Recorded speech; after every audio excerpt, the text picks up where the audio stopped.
Good evening. Thank you for joining us. I'm Pat Paris. And I'm Heidi Alaga. Tucson is playing a major role in mass deportations under the Trump administration, as they promised. KGUN 9's Craig Smith is live at Tucson International, one of the places where the government has been launching deportation flights. Craig.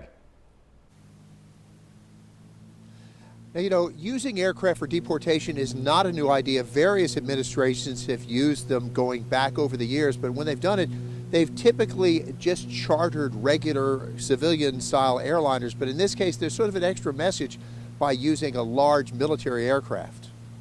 A C-17 cargo plane designed to carry tanks and troops carried people being deported. The White House says it has already deported more than 500 people, some of them associated with dangerous gangs. Besides the Tucson flight, planes have been taking deportees from Fort Bliss near El Paso, Texas. The Associated Press caught images of C-17s dropping deportees in Guatemala.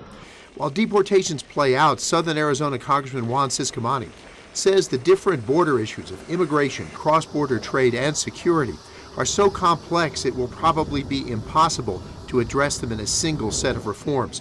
In the meantime, he sees President Trump's aggressive immigration moves as sending a message to the rest of the world. The border is no longer wide open for you to just show up, be able to make just one appointment on the app, and then be able to be given a court date for 3, 4, 5, even 6 years down the line that you never show up for. So the message is, if you show up, the questions are going to be asked immediately, and if you have a case that you have to wait a certain amount of time, you're going to wait on the Mexico side for that. So all these are deterrent messages of saying, don't take the risk, don't put your life in the hands of the cartels. Immigration attorneys tell us the administration made a move that could make it easier to deport more immigrants. CBP had allowed asylum seekers to enter the U.S., then be released on parole while their case spends maybe years in the courts.